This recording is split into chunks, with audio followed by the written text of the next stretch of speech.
Hey everybody, Chris again at Ujoint. Wrapping up this DeQuig. If you follow us on social media, you've seen this thing several times over the last few months. We've had it a while. It's a pretty extensive project. It's a 2003, I believe, based out of New York. Guy loves the van, wanted more performance out of it, more reliability, so he brought it down here and we did a DeQuig. So this one, actually the front axle could be reused. It had a 99-04 axle in it already, so we took it out, cut all the Quigley stuff off, basically returned it to its original form, added our passenger side leaf spring mounts and lower U-bolt plate, and put it back in. So 6-inch kit on 35-inch Mickey Thompson, I believe it's the MTZ, on some KMC wheels. I really like these wheels. He wanted a dish style wheel, and I think these turned out great. And they show off the SSBC 8-piston calipers. We upgraded the front axle with a SpinTech hub conversion and made it 8-on-170. Added some spacers to the rear to make the stock semi-float 60 8-on-170. Customer wanted the dual shock upgrade, so we happily cut off those coil buckets and added our dual shock towers with some dual Fox 2.0 reservoir shocks. It's got our front bumper, our FB003 front bumper, all aluminum plate style bumper made in-house.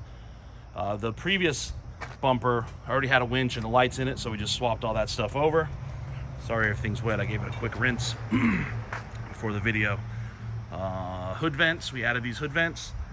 One of the first things we did was send it to the body shop. The customer plans to have it wrapped as soon as it gets back to New York. So we sent it to our buddies, and they did all the body work and got it smooth. Then we sent it to Rhino Linings, and they Rhino lined the roof and the rockers. We did extend the sliding door as much as we could. It opens about 80% of the way. It's got our side steps, our aluminum, again, made in-house side steps. This thing turned out pretty cool. Front receiver on the front bumper, I think I forgot to mention that. Bushwhacker flares were already on the van. We reinstalled those. Here's the driver's side step. We didn't mess with the T-case, we left it alone. Just redid the drive shafts for the new lift height. We did add our overload airbags in the rear, and we did an aux locker in the back with the reservoir shocks. You see the reservoir mount there in the center that holds the reservoirs. 456 gears, front and rear. We of course did a full rebuild on the front end, replaced the inner axle seals and all that fun stuff too. Rear bumper is our production RB001. These things have been selling like crazy. It makes us super happy. Got the Pelican box on the side and the rigid marker / reverse lights in the back. This van also has our OBA. Here's our rear OBA mount with the incorporated airbag lines.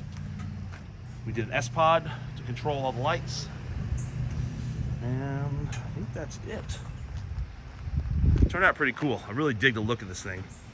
Even with the primer, I think it just looks awesome.